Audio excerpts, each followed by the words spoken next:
Hoy Osvaldo Oropesa viene a hablarnos de su libro.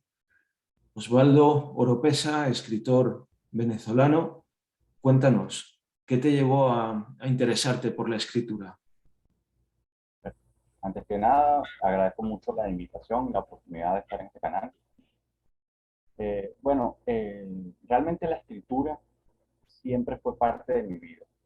No, obviamente no de manera formal, pero sí me permití transmitir muchos pensamientos y sentimientos desde muy joven, desde muy chamo, estando en bachillerato. Ya tenía la capacidad de transmitir muchas cosas que sabía que le eran agradables a las personas a través de ciertos escritos breves, cosas muy puntuales, para una felicitación puntual, para alguna amiga, a veces ayudando a amigos con las novias, cosas así, cosas que yo sabía que transmitían. Y eso me hizo, obviamente, interesarme en desarrollar ese potencial. Una de las cosas que tal vez más he leído o disfruto más leyendo es la poesía, aunque no soy poeta. La poesía está en un nivel literario que yo respeto mucho, creo que está por encima de lo que yo hago, porque como ella tiene una estructura muy específica, tiene que haber una rima, tiene que haber un ritmo, tiene que haber una cantidad de palabras específicas, tiene que haber todo un engranaje que no es mi estilo, no, o sea, no es mi estilo, porque yo no tengo esa delicadeza, si se quiere, a la hora de escribir.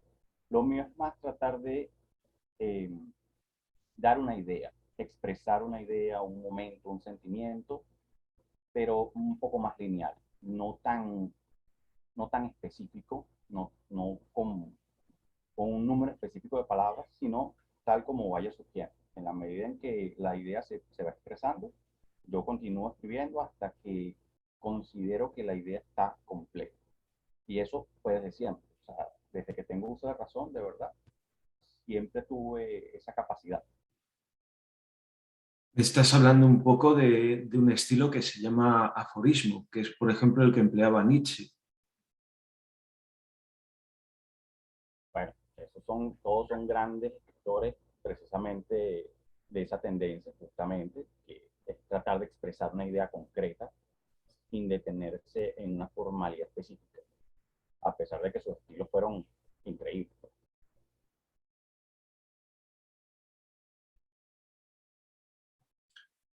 Precisamente en la escritura de Nietzsche tenía bastante de poético.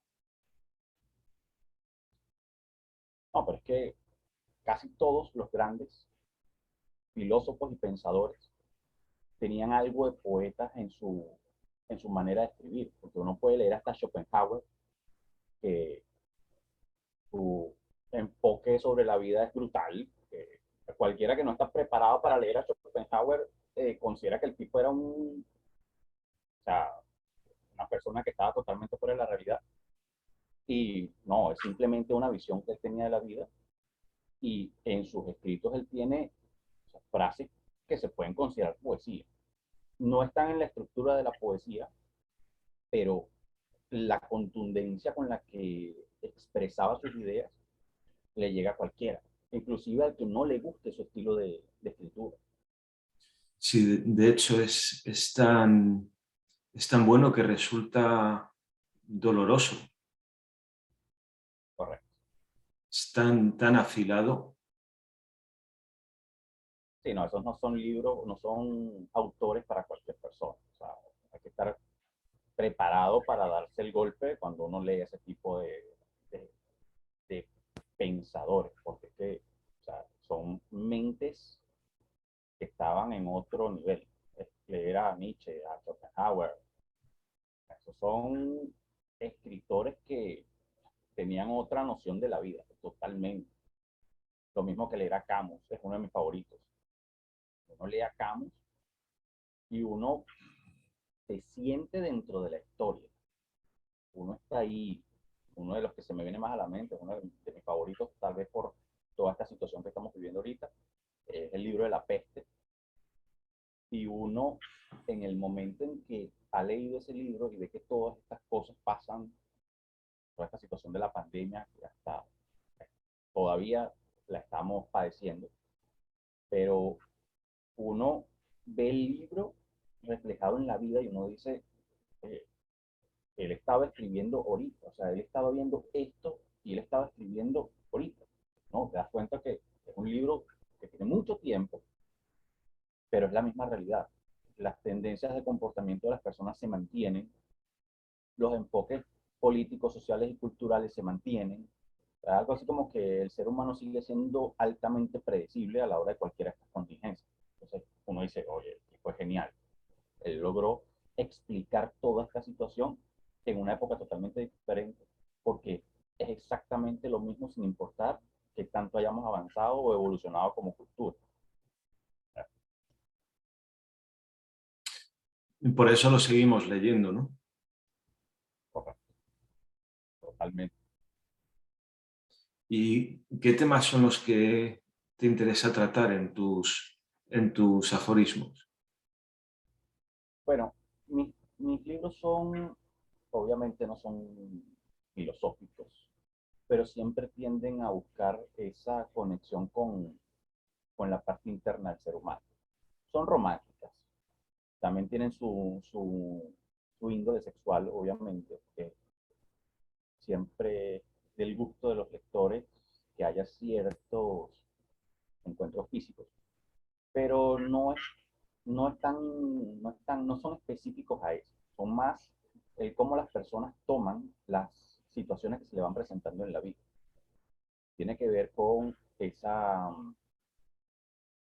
parte en la que ocurren cosas inesperadas y cómo las van tomando, porque para lo que cualquiera está preparado no hay problema, como la vida de cualquier ser humano antes de la pandemia, pero ocurre algo que es determinante, hasta encontrarse una persona que uno no esperaba, puede ser algo determinante, y cambia el paradigma totalmente. Entonces, ¿cómo reacciona la gente desde mi punto de vista, obviamente? Yo hago mis, mis historias desde mi punto de vista. Siempre es un poco, no, no diría filosófico, pero sí buscando esa parte que a veces no se dice. Hay muchas personas, o conozco muchas historias contadas por amigos, conocidos, compañeros. Me encanta sentarme a hablar con la gente que me cuenten su historia, porque he encontrado ciertas conexiones entre ellas. El cómo las personas van asumiendo ciertos comportamientos ante situaciones muy parecidas. Y uno dice, pero esto como que es de academia. De verdad, es posible que personas tan diferentes, porque son personas diferentes, puedan tener actitudes tan parecidas ante situaciones similares. Eso en algún punto me pareció interesante. También me pareció muy interesante que cuando ya se llega a ciertos niveles de confianza en las conversaciones, las personas empiezan a contarte lo que no dijeron, lo que pensaron pero no dijeron, lo que sintieron pero no dijeron, y muchas veces termina siendo el punto de quiebre. Es esa parte en la que, conchale, tal vez debía haberlo hecho, tal vez debe haberlo dicho, y la historia hubiese terminado totalmente diferente. Y uno, que no es el que vivió, no es el que padeció la historia, no es el que la disfrutó, ni lo que sea que haya pasado, para bien o para mal, termina diciendo, pero eso era lógico. Era lógico, lo que tenías que haber hecho era lógico. ¿Por qué no lo hiciste? No, bueno, porque en ese momento el conflicto sentimental era tan fuerte que no me dieron los números. Ajá, pero porque ahora sí. Ah, porque ya la parte sentimental no es tan fuerte, no es tan determinante. Entonces me puedo dar el lujo de pensar con un poquito más de lógica. Y obviamente uno llega a la conclusión, como hicieron muchos de los grandes, de que es importante guiarse por la lógica, pero el que no se deja llevar por los sentimientos no disfruta la vida tampoco, porque la lógica es estricta, es lo que se debe hacer, pero muchas de las cosas que nosotros recordamos y disfrutamos en el tiempo no eran las que teníamos que hacer, sino las que queríamos hacer, que a veces, o bueno, por lo que he logrado ver, no necesariamente van de la mano. Lo que deberíamos hacer y lo que queremos hacer normalmente no va de la mano, sobre todo cuando se trata de las relaciones afectivas. Hay muchas personas que se meten en relaciones bastante tóxicas y uno siempre se hace la pregunta, pero ¿por qué aceptaste durante tanto tiempo algo que sabías que no era bueno para ti? Bueno, no, porque habían elementos en esa relación que para mí eran mucho más importantes que el hecho de saber que me estaba haciendo daño a mí. Bueno, es respetable, eso ya son decisiones personales y yo trato de abarcar ese tipo de temáticas en mi libro. Esas partes que pensamos y sentimos pero no decimos, ese encuentro entre la lógica y la pasión que nos hace silenciar unas cosas y decir otras, a veces para quedar bien, a veces para correr el riesgo de vivir algo diferente, aunque sabemos de entrada que las cosas pudieran terminar mal. Pero siempre tenemos ese dejo de esperanza de, bueno, pero pudieran salir bien también. ¿Qué pasa si me arriesgo? ¿Qué pasa si doy el paso que se supone que no debo dar? Que la lógica me indica que no debo dar, pero que para mí es importante, para mí es valioso. Yo trato de enfocar mis historias en ese tipo de cosas. Escuchándote hablar, yo creo que uno podría sacar la conclusión de que el ser humano ha recorrido un camino larguísimo con esto que llamamos psicología, con el desarrollo de esa faceta psicológica y con el desarrollo de unas relaciones de afectividad que llevan a comportamientos contradictorios e incluso autodestructivos. Y por otro lado, señalaría también que tú nos estás diciendo que todo está predeterminado, que las cartas del juego son estas, tienes que jugar con ellas y veremos lo que ocurre. Bueno, no lo expresaría de esa manera. O sea, no estoy en desacuerdo con lo que acabas de decir, pero no lo expresaría de esa manera. Porque hay dos tendencias marcadas, si se quiere, la lógica y la pasión. Entonces, por lo menos cuando uno lee autores como Marco Aurelio, que uno lee Meditaciones de Marco Aurelio, él enfocó todo su tiempo, todo su conocimiento a expresar y dejar escrito para las generaciones futuras que había que controlar por completo la pasión. De eso se trató la filosofía estoica. Controlar la pasión al máximo, porque al controlar la pasión era que podías tomar decisiones desde la lógica que siempre iban a terminar siendo mejores. Pero claro, eso es un punto de vista. Ahí tendríamos que definir qué es algo mejor. Tendríamos que definir si de verdad la vida termina siendo tan interesante si solo nos guiamos con la lógica y nunca por la pasión.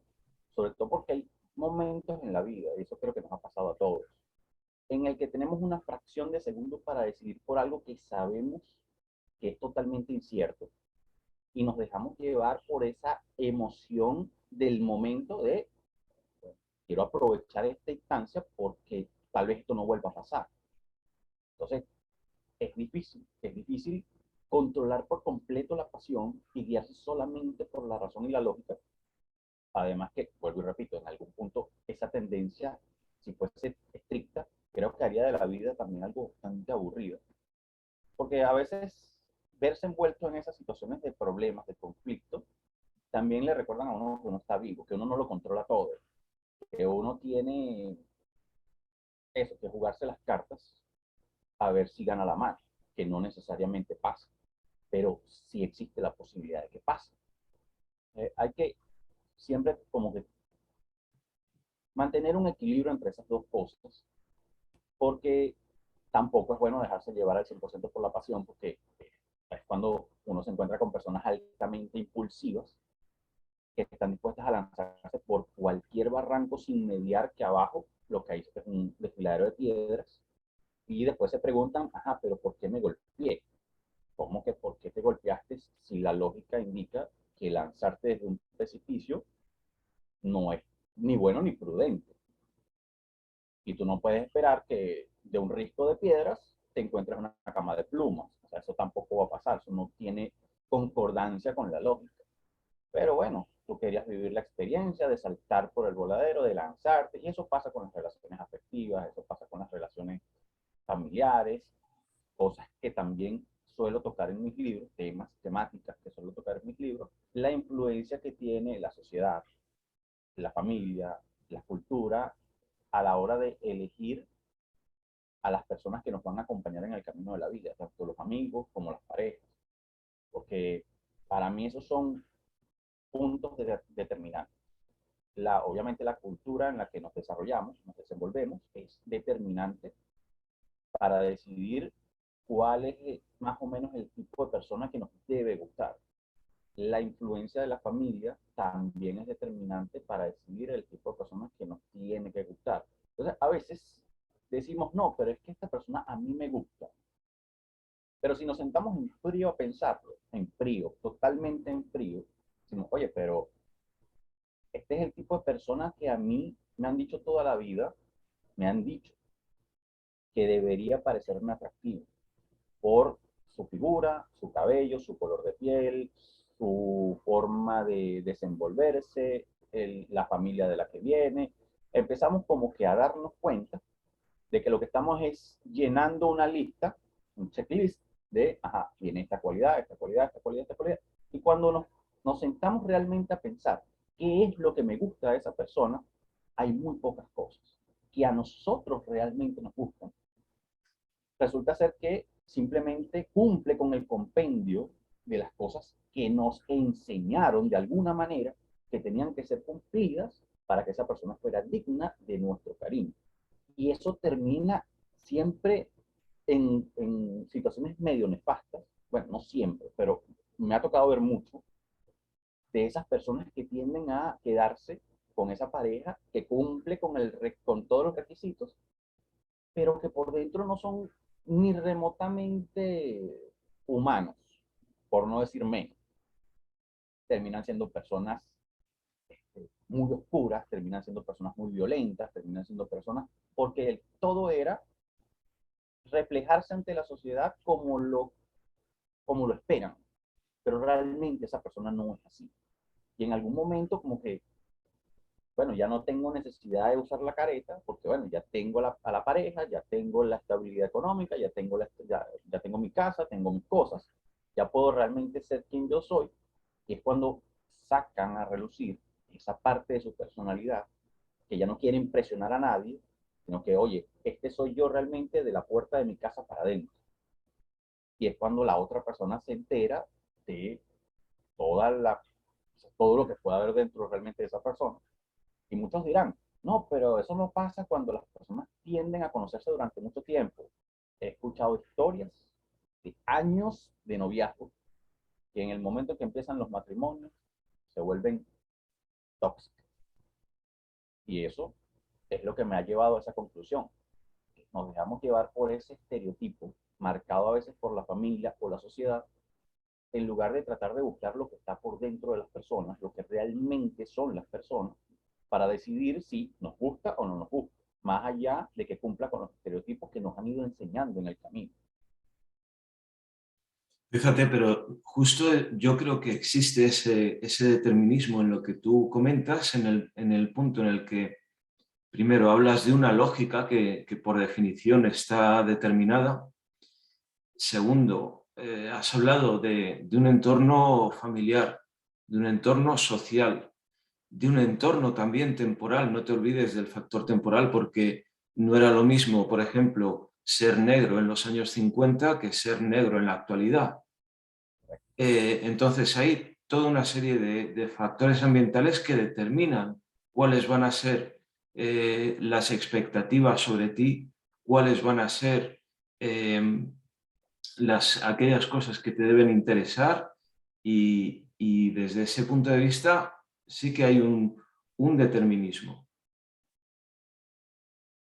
Claro, porque siempre puede existir, o es totalmente válido. O sea, yo no estoy expresando en ningún momento ni dando a entender que sea malo o negativo dejarse llevar por la tendencia cultural. No, no, para nada. O sea, para todo hay gustos y todo es válido en la vida, siempre y cuando no le hagas daño a los demás. Hasta ahí, todo bien.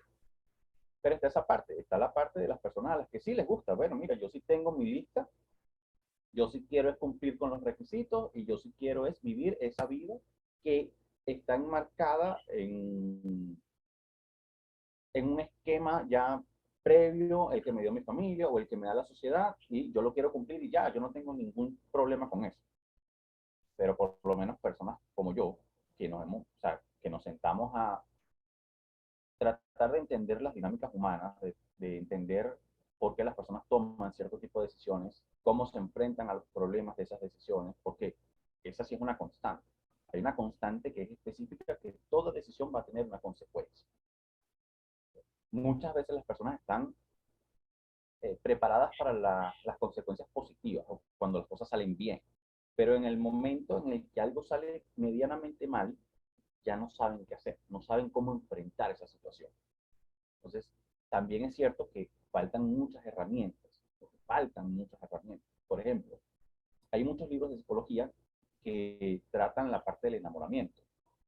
Y hay se ha establecido, de cierta forma, que si la persona se puede sentir ese gusto o esa atracción por los primeros meses.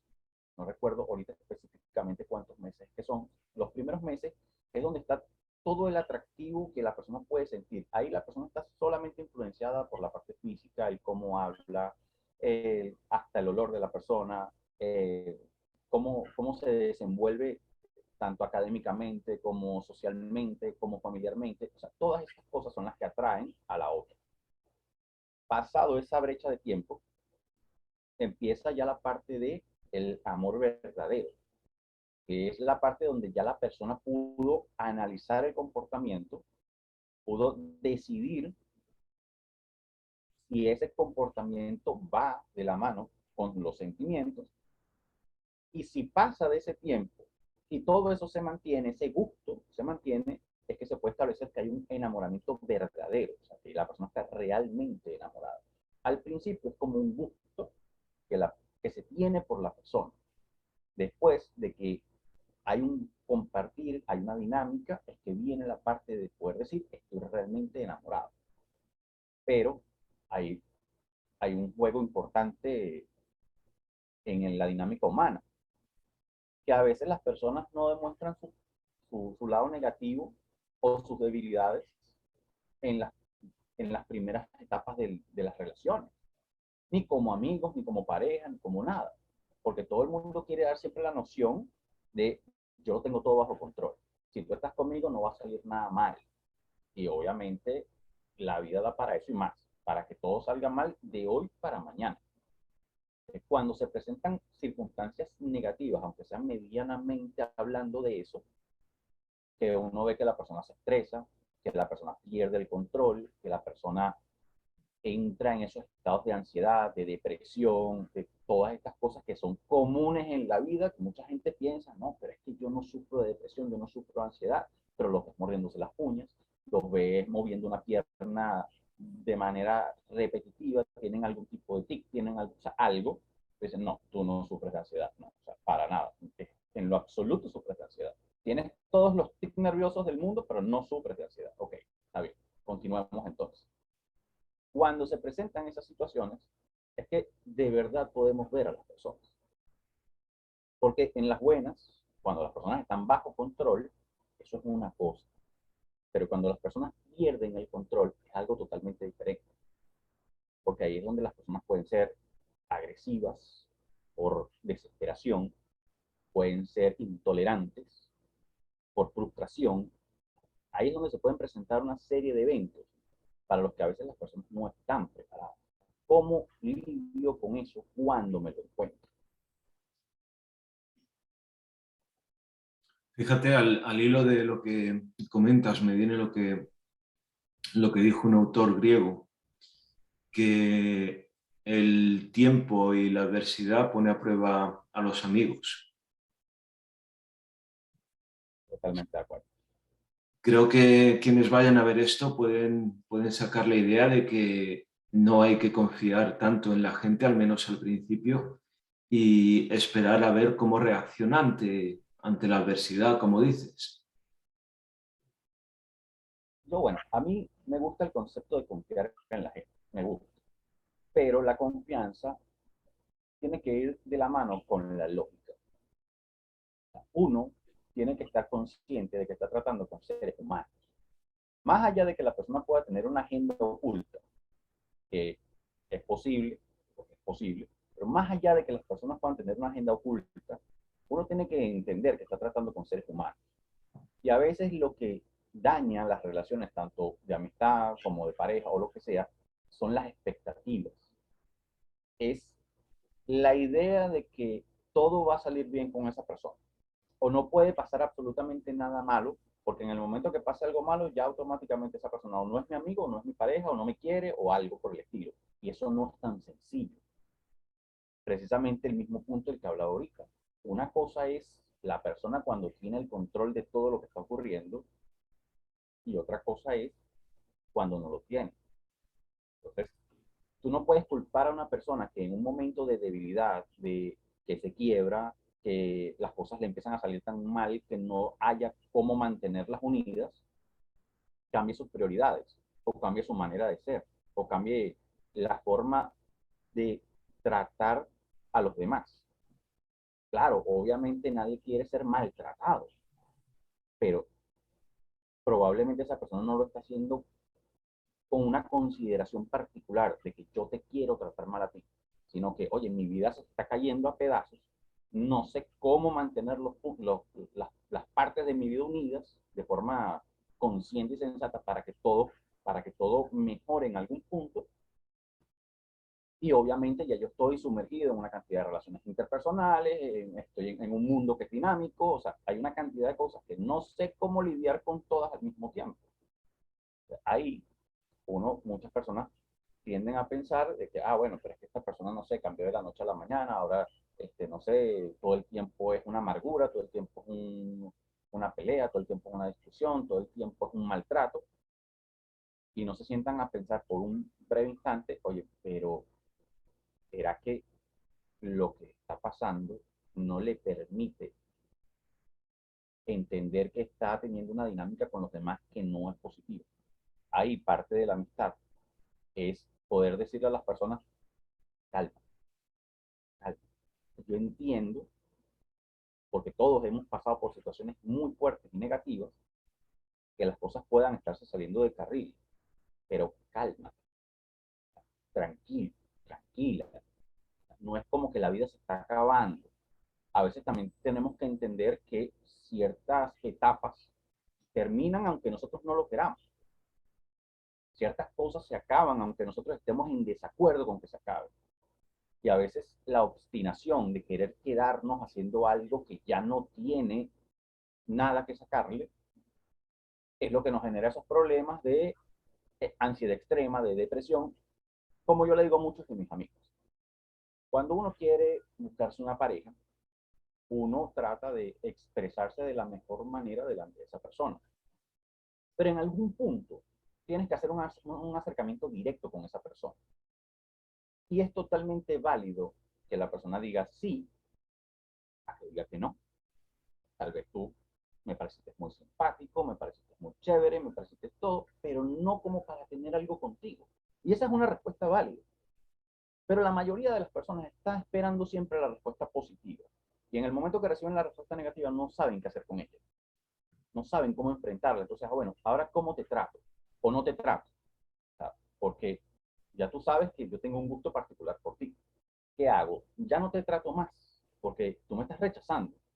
No, tú estabas haciendo una pregunta que tenía dos posibles respuestas. Entonces, solo estabas preparado para una de ellas. Sabías qué ibas a hacer a continuación de esa respuesta, pero no sabías qué ibas a hacer a continuación de la otra. Puedes seguir tratando tranquilamente a esa persona ya con la noción de que, oye, esta persona no quiere nada conmigo y de aquí en adelante nuestra dinámica siempre va a ser de amistad. No va a haber algo más con esa persona.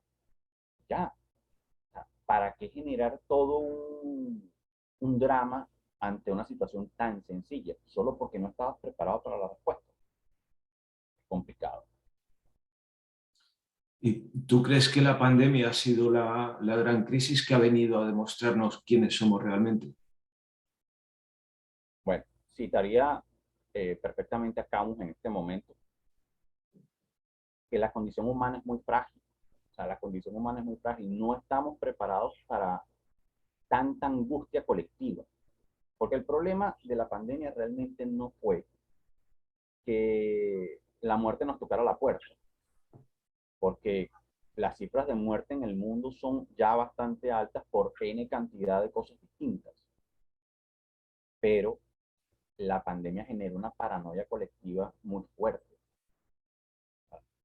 al punto en el que personas que eran sólidas mental y espiritualmente empezaron a padecer de ansiedad, de depresión, a sentirse mal de manera continua, personas a las que tal vez los demás iban y buscaban y decían, oye, tú eres mi refugio, y de repente los demás ven a esa persona derrotada totalmente, pero era por la histeria colectiva.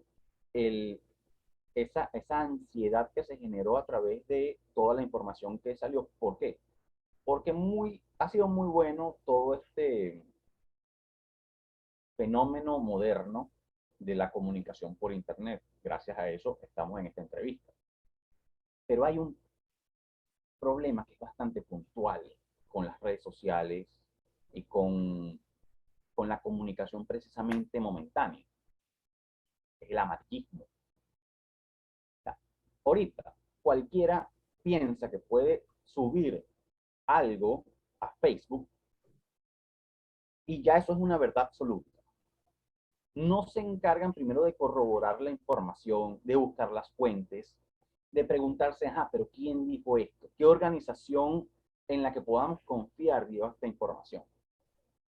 Entonces tú podías leer diariamente 200.000 artículos, y creo que no exagero con ese número, de cifras distintas de gente muriendo, que no tenían ningún tipo de cita ni asidero de ningún tipo.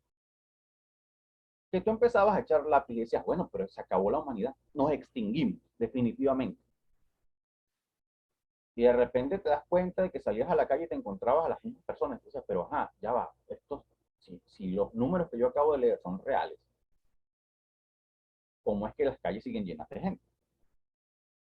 Todo por no querer detenerse un momento, analizar las cosas con un poco de lógica y decir, oye, sí, hay una pandemia, si la hay, es una enfermedad mortal, si la es, ¿la puedes controlar?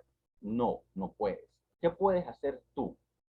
Mantener ciertas normas o parámetros de seguridad para tú mantenerte lo mejor posible durante la mayor cantidad de tiempo posible.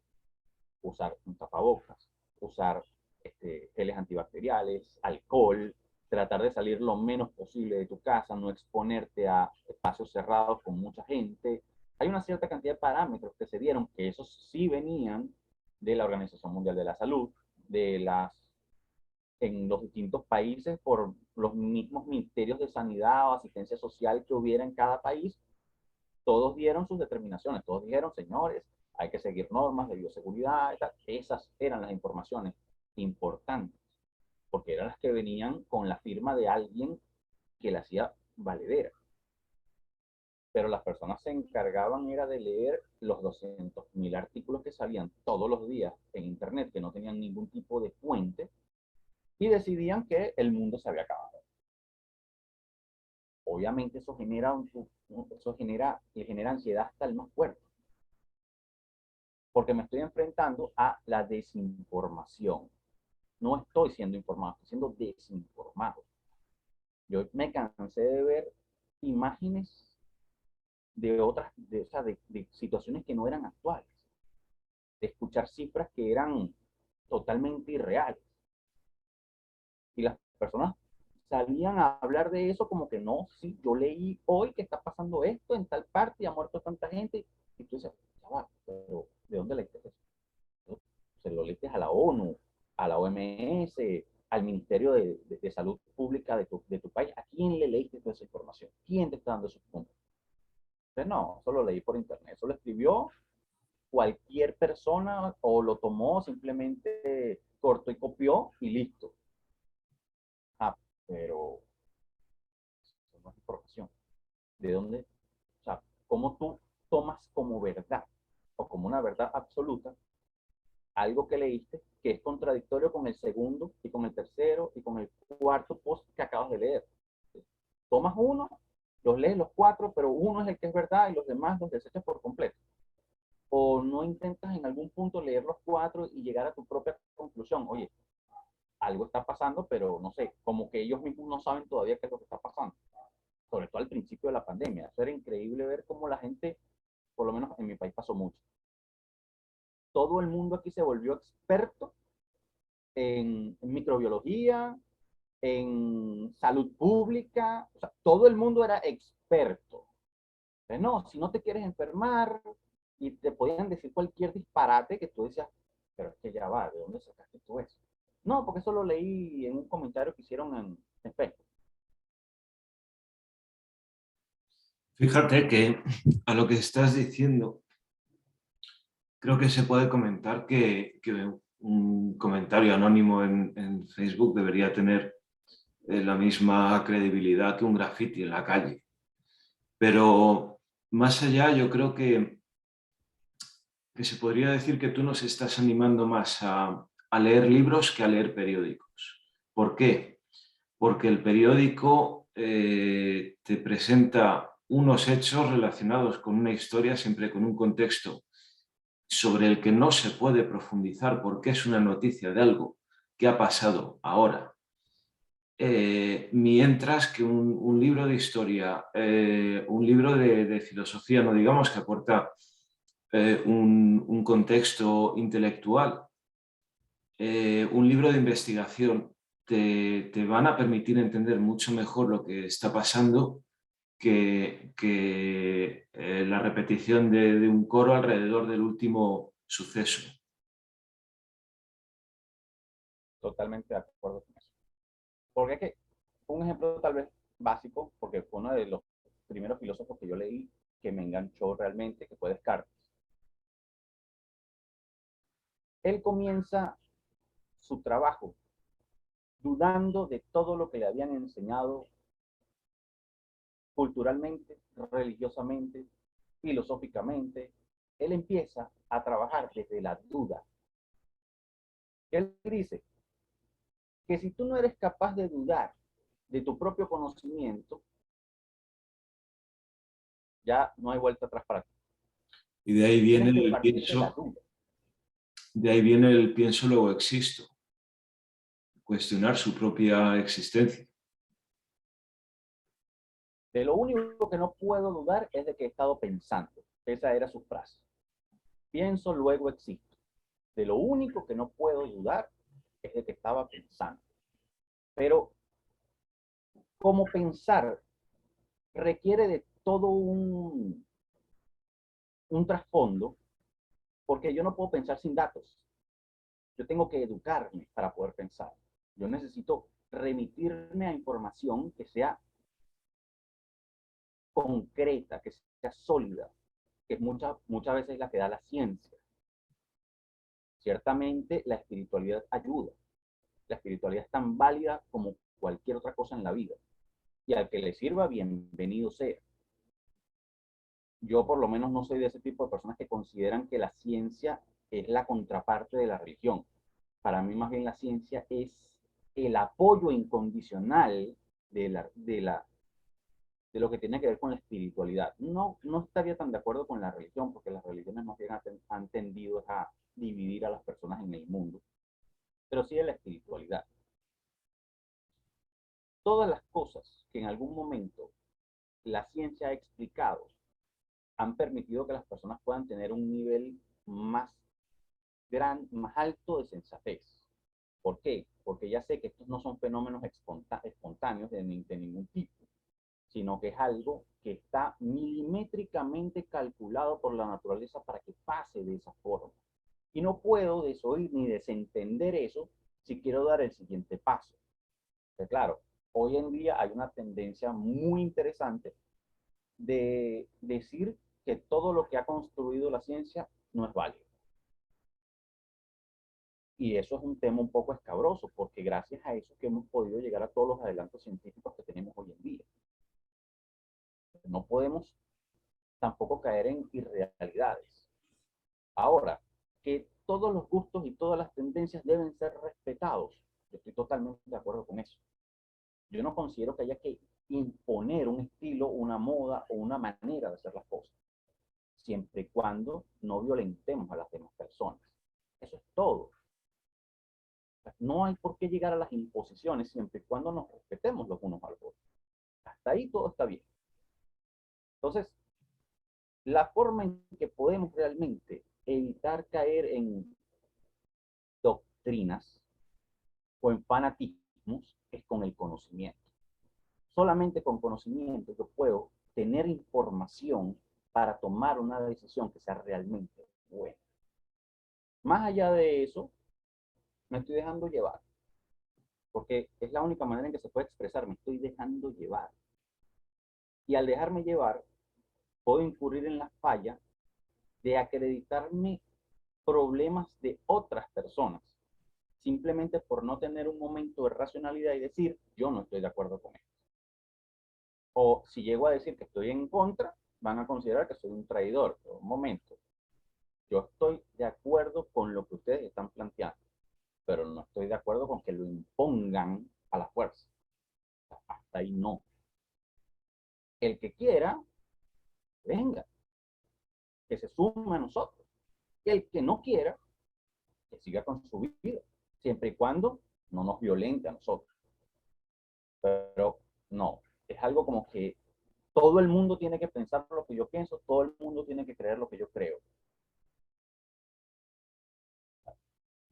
Yo considero que no hay dos personas dentro de una misma filosofía o tendencia de pensamiento que tengan exactamente los mismos pensamientos o lleguen a las mismas conclusiones. Significaría que una de las dos no piense. Y eso está escrito de mil maneras por los grandes filósofos. Todos lo expresaron de alguna manera con más palabras o menos palabras. Si las dos personas piensan lo mismo, una de las dos está pensando. Ahí no hay más nada que decir. ¿Tú crees que el fenómeno de las redes sociales, que es algo completamente novedoso y por ello no podemos calcular el impacto que va a tener a largo plazo? ¿Tú crees que las redes sociales han aumentado la polarización? Tristemente sí. ¿Por qué? Precisamente porque es más fácil tomar cualquier cosa que yo vea en una red social que ir y documentarme al respecto para saber si es verdad o no. El tener que buscar la información es lo que aburre a las personas. Como hoy en día todo les viene expuesto en una pantalla, ya, toma, aquí está, pum, lee, si acaso. Si no, hago el video para que simplemente lo escuches. Puedes estar haciendo cualquier otra cosa mientras yo te voy explicando lo que yo concluí. No sé si es que el ser humano se está volviendo perezoso, más perezoso con el tiempo, que llegan al punto en el que dicen, bueno, como enfrentarme a esa idea requiere de que yo vaya, investigue, lea, llegue a una opinión personal, llegue a una conclusión personal y tenga los argumentos para debatir lo que me acaban de decir, yo me voy a quedar con esto. Y ya. Está bien, chévere, es la verdad. Mira, el mundo se está cayendo a pedazos. Se está cayendo a pedazos. Y salgo a la calle, bueno, muchachos, se enteraron de que el mundo se está cayendo a pedazos. ¿Y dónde tú? No, un video de YouTube que vi, mira, si quieren, aquí está el link, se los paso para que vean, el mundo se está cayendo a pedazos. Bueno, sí, pásame el link, yo veo el video, y al otro día se reúnen, mira, sí, efectivamente, el mundo se está cayendo a pedazos. Y de repente aparece uno y dice, mira, pero yo vi el video, busqué todas las referencias que hace esa persona, busqué toda la información que él dio y me vas a perdonar, pero yo no estoy de acuerdo. Pero ¿cómo no vas a estar de acuerdo si él dijo que el mundo se está cayendo a pedazos en un video de YouTube? ¿Cómo tú vas a dudar de un video de YouTube? Porque yo fui a los libros, yo fui a las referencias, yo fui a los científicos a los que él medianamente estaba citando y las conclusiones a las que han llegado ellos no son ni remotamente parecidas a las que él dijo. O sea, él tomó un breve fragmento de todo lo que ellos habían analizado y soltó su video. Y ahí quedan como en la duda, pero tampoco les interesa ir a corroborar lo que se acaba de decir en esa conversación. Entonces, es cuando uno se da cuenta que se ha enfrentado a días, semanas y hasta meses de desinformación, y como la mayoría de las personas no les interesa corroborar nada de eso, entonces, bueno, lo que sea que digan en redes sociales es bueno, sirve. Sin contar con que la mayoría de las personas usan las redes sociales simplemente para una distracción, pero que los puede dejar nulos en el pensamiento. Porque uno, por ejemplo, se ha topado en algún momento con videos de TikTok y cosas de esto, que es tal vez la máxima tendencia que hay en este momento. Y está bien. Supongamos que tú estás aburrido en tu casa, estás cansado de leer cosas, material pesado, porque la parte, la parte de informarse requiere de leer literatura pesada, que a veces no es tan accesible para todos. Que hay que sentarse, hay que hacerlo con calma. Ok, Y ¿quieres? la parte de entender. Correcto. Entonces, bueno, me quiero distraer, o sea, quiero desconectar un momento mi cerebro para relajarme un poco.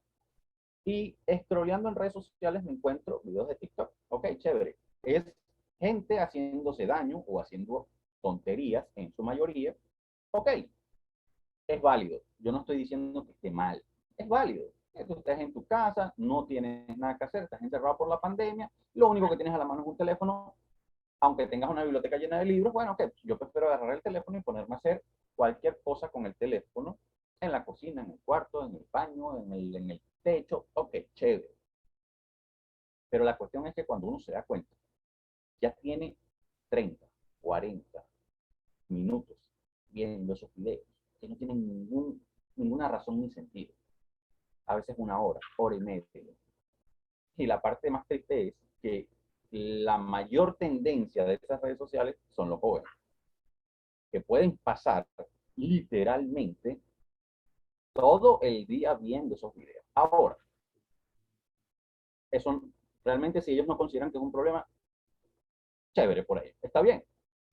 Pero la parte que para mí sí es triste es que en épocas hace 2 décadas atrás, para tú acceder a cualquier tipo de conocimiento, tenías obligatoriamente que irte a una academia, pagar la membresía de esa academia, invertir tiempo de traslado, los recursos que necesitabas para los cuadernos, los lápices, para aprender cualquier cosa que fuera desde algo cultural o música, teatro, pintura, escultura, lo que fuera, pasando por panadería, cocina, hasta llegar a las carreras universitarias de índole superior, tenías que hacer toda esa inversión.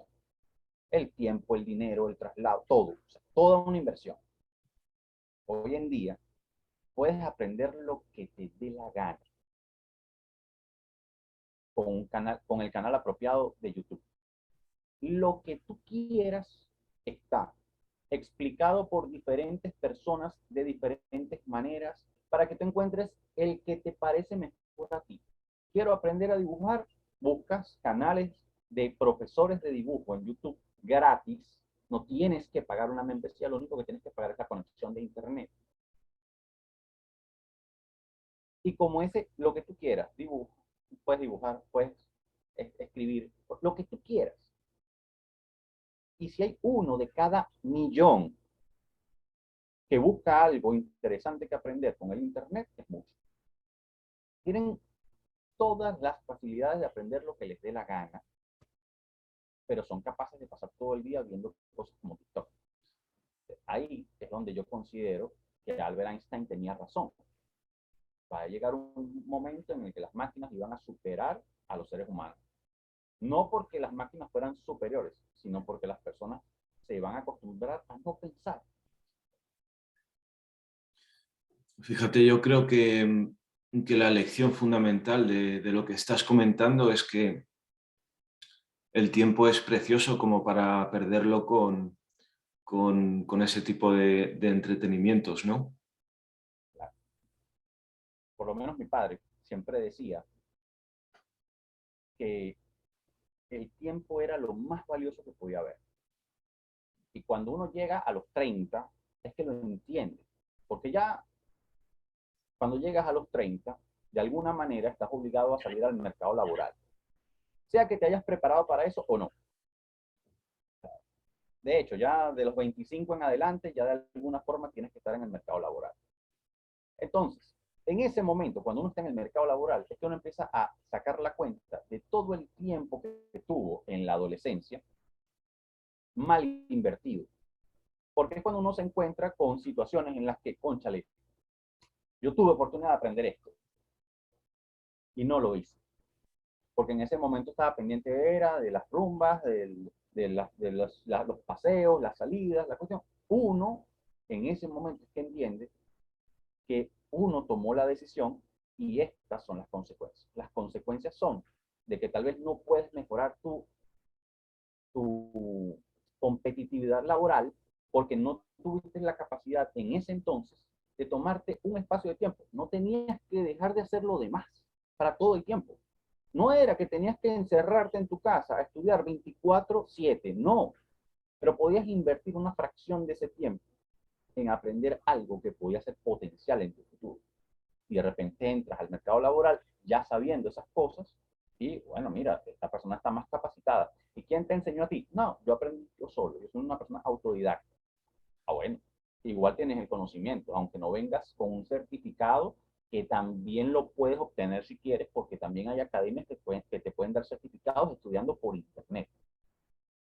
Pero digamos que, bueno, yo simplemente me puse a ver videos de YouTube y me puse a practicar lo que me enseñaban en esos videos. Me puse poco a poco a llevar la información a la práctica. Y cuando me di cuenta, sabía hacerlo, entendía lo que había que hacer. Ah, bueno, mira, aquí hay que ascenderte. ¿Por qué? Porque ya tienes el conocimiento que yo necesito para que esto funcione. En comparación con una persona que nunca lo hizo. Y no tenías que dejar de hacer lo demás. Hoy en día es que uno lo ve. Lamentablemente, cuando uno está en la etapa de la adolescencia, uno desprecia mucho este tipo de comentarios, este tipo de conocimiento, este tipo de situación, a pesar de que uno pueda tener los mejores padres del mundo que te lo repitan todos los días del mundo, igual tú dices como que, ah, bueno, pero cuando lo necesite lo aprendo. Y resulta ser que después que estás metido en el mercado laboral no tienes tiempo para aprender nada de eso. O tienes que sacrificar otras cosas como tus horas de sueño o tus horas de comida. Tienes que estar estudiando mientras vas comiendo porque ya no tienes el tiempo. Ya no te puedes detener, ya no tienes esas 5, 6, 7 horas libres que tenías en aquella época, fuera de las horas de sueño, fuera de las horas académicas, fuera de todo. Espacio libre, que podías agarrar 2 para eso y 3 para lo demás. Pero uno en esa época no tiene la capacidad de entender que eso es así. A ver qué me contestas a esto que te voy a plantear.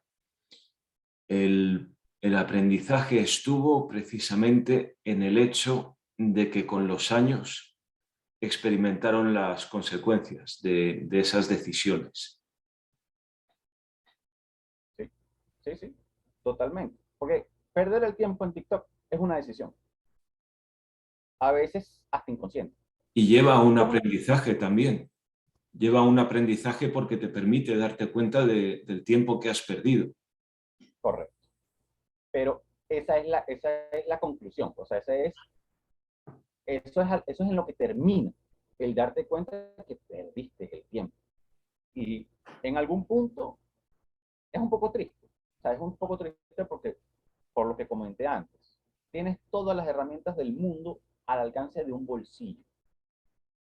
Ni siquiera necesitas tener la gran computadora que tenga todos los periféricos existentes de la Tierra. No, con un teléfono.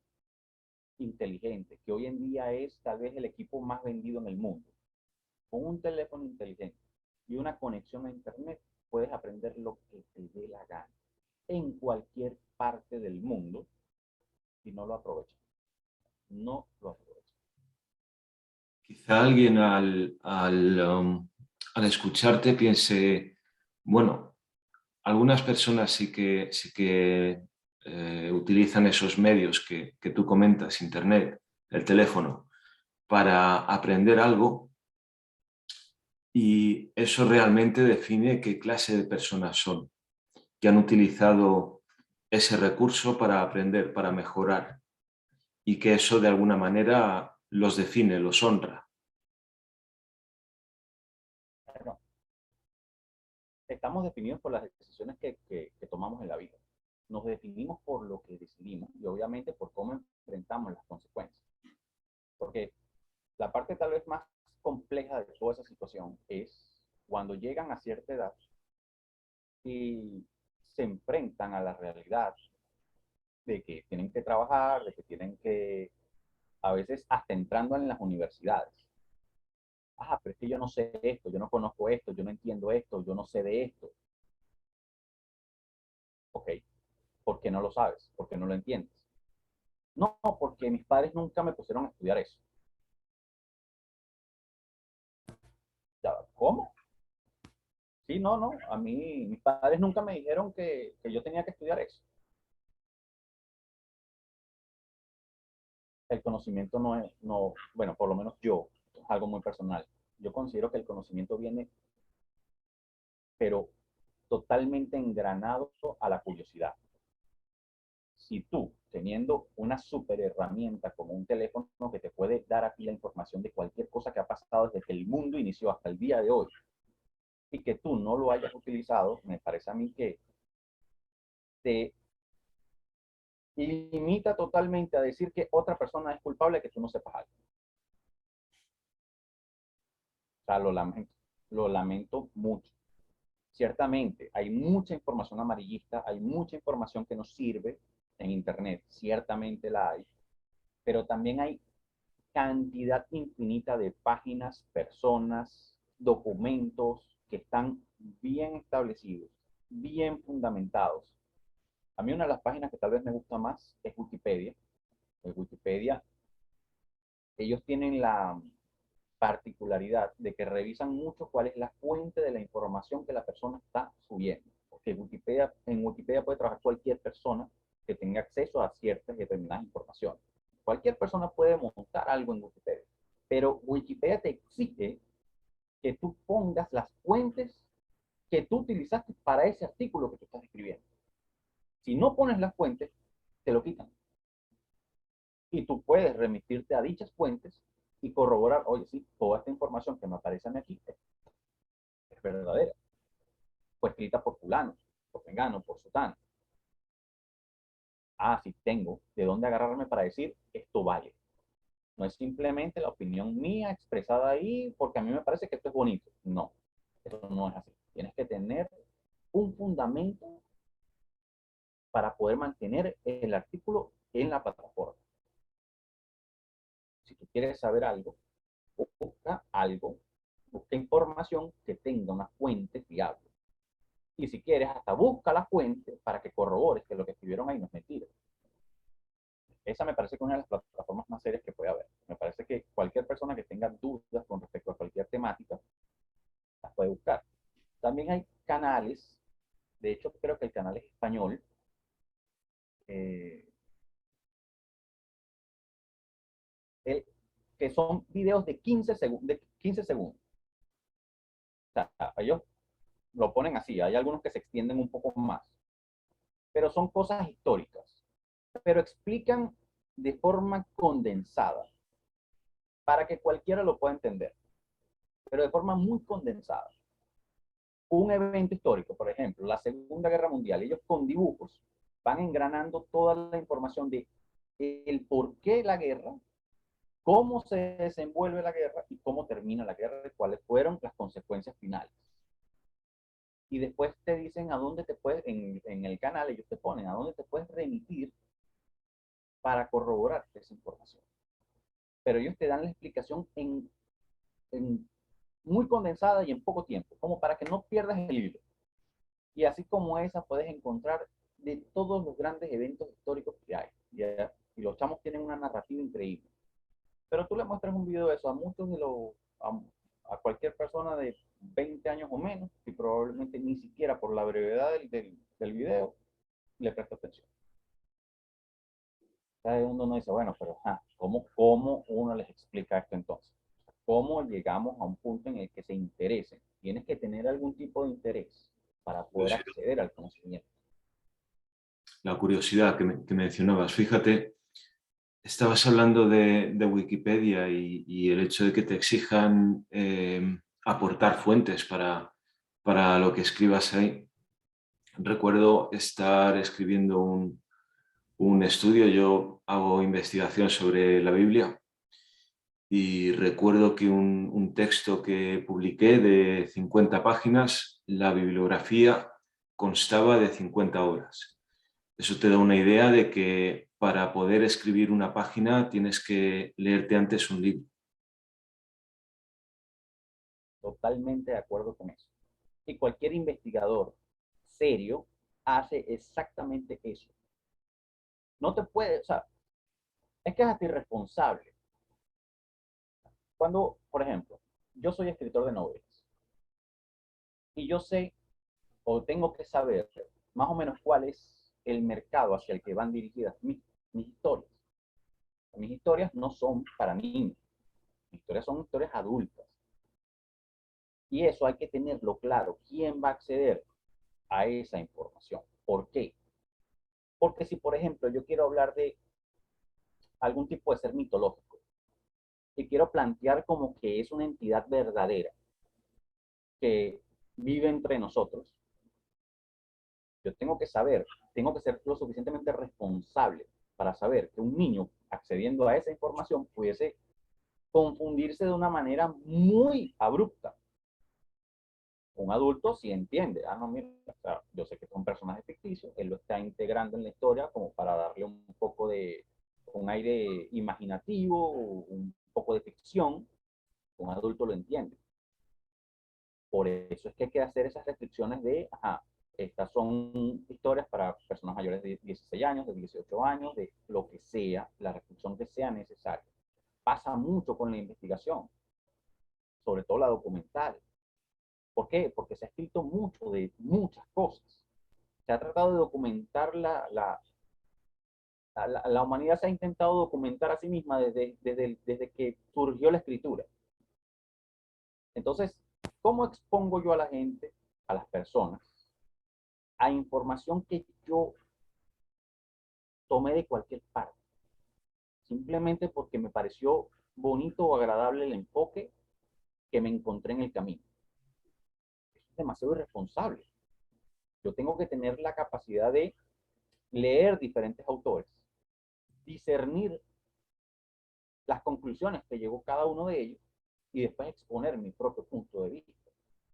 Eso es lo que haría cualquier persona seria o semiseria. Volvemos a lo que hablábamos hace rato. El problema es que hoy en día es más fácil encontrarse con cualquier post de Facebook. Ya, lo leí porque de verdad me da flojera leer un segundo y ya, me quedo con lo que leí en esto y ya, listo. Esa es la verdad absoluta del universo porque me lo encontré en un post de Facebook. Bueno, está bien. Seguro que Entonces, quienes vayan, seguro que quienes vayan a ver esta entrevista están esperando a que nos digas dónde pueden leerte. bueno, mis libros están publicados en la plataforma High Novel porque por lo menos para mí, desde el punto de vista económico, es muy complicado ponerlos en plataformas físicas, porque las plataformas donde los libros se imprimen requieren de hacer unas inversiones que obviamente yo ahorita no tengo la capacidad de hacer. Entonces me encontré en algún punto con la plataforma High Novel que ya te permite subir tus historias y cuando llegas a cierta cantidad de palabras escritas, inclusive se abren al público, aunque la historia no esté terminada, ella se expone, o sea, al principio no. Tú puedes ir subiendo la información, puedes ir subiendo, hasta que llegas a una cierta cantidad de palabras. Cuando llegas a esa cierta cantidad de palabras, ellos permiten el acceso de los usuarios a la novela. Y cuando llegas a una cierta cantidad superior de palabras, inclusive tienes algún tipo de remuneración. Pero siempre depende de que llegues a esos niveles. Por ejemplo, ellos te pagan, te permiten acceder a la novela después de que pasas de las 20.000 palabras y te pagan algo a partir de las 50.000 palabras. Eh, claro, de manera inicial uno dice, bueno, 50.000 palabras no es tanto, pero cuando uno se sienta a escribir se da cuenta que sí, sí es bastante. O sea, sí es bastante, sobre todo porque a veces la parte creativa choca un poco con eso de tiene que ser tanto. O sea, a veces la historia que tú quieres contar no tiene esa cantidad de palabras. Entonces empiezas como a extender la historia un poco forzadamente para poder cumplir con ciertos requisitos. Entonces, también depende mucho de con qué tendencia la persona escriba. Por lo menos yo soy muy de escribir por pasión. Yo realmente, a mí me apasiona escribir. Obviamente, si puedo sacar algún tipo de remuneración al respecto, bueno, excelente, porque no está de más. Pero la parte económica no es el aliciente principal para que yo haga esto. Entonces, es una cuestión de siempre y cuando la historia dé para, llego a esos números a los que ellos piden. Si no, con que la historia se exponga y las personas la puedan leer, ya yo me siento totalmente satisfecho. Pero a cualquier persona que tenga la intención de escribir, yo inclusive lo puedo poner con tu permiso, es una información ya de la editorial, yo lo puedo poner en contacto con mi editora para que los ayude, les colabore con sus publicaciones personales, porque yo sé que muchas personas quieren escribir historias, pero tienen esa ansiedad de, ajá, ¿cómo hago para que la historia llegue? ¿Dónde la publico? ¿Con quién tengo que hablar? ¿Cuál es la mejor plataforma? O sea, obviamente uno hace toda una investigación previa a esto para saber en dónde son los mejores lugares para publicar. A la gente se le viene mucho a la mente o lo primero que uno se imagina o piensa es en Amazon. Claro, porque Amazon ya tiene toda esta plataforma de Kindle que es espectacular, de verdad, es algo increíble, pero con la diatriba de que uno para poder llegar a vender mayor cantidad de libros, obligatoriamente hay que pagar. O sea, hay que hacer una inversión dentro de la plataforma para que ellos expongan el libro de manera exponencial, valga la redundancia. Pero cuando uno no tiene esos recursos, las cosas se complican un poco. Por lo menos esta plataforma de High Novel permite que uno cargue sus libros y los vaya subiendo poco a poco. Claro, hay ciertas condiciones. Ellos te exigen que si lo vas a ir subiendo por parte, tiene que ser por lo menos un capítulo por semana. O sea, no es como que, ajá, voy a empezar a subir la historia hoy y el año que viene lo continúo. ¿No? O sea, tienes que tener una secuencia más o menos constante. No tiene que ser todos los días tampoco, pero por lo menos una vez a la semana tienes que hacer algún tipo de adición a la historia. A mí me ha funcionado bastante bien, gracias a Dios, pero hay muchas otras. O sea, hay muchas otras plataformas que a cualquier persona que esté interesada en la escritura, en publicar sus historias, le pudieran funcionar. O sea, es una investigación realmente bastante sencilla de hacer. No es como que hay que, para hacer una tesis tampoco al respecto. Uno preguntando en las mismas redes sociales, hay muchos grupos en redes sociales que están dedicados a la escritura y uno puede preguntarles y la gente te colabora. O sea, si los escritores con los que me he encontrado en el camino me han colaborado, me han dado sugerencias, me han ayudado a crecer y a mejorar.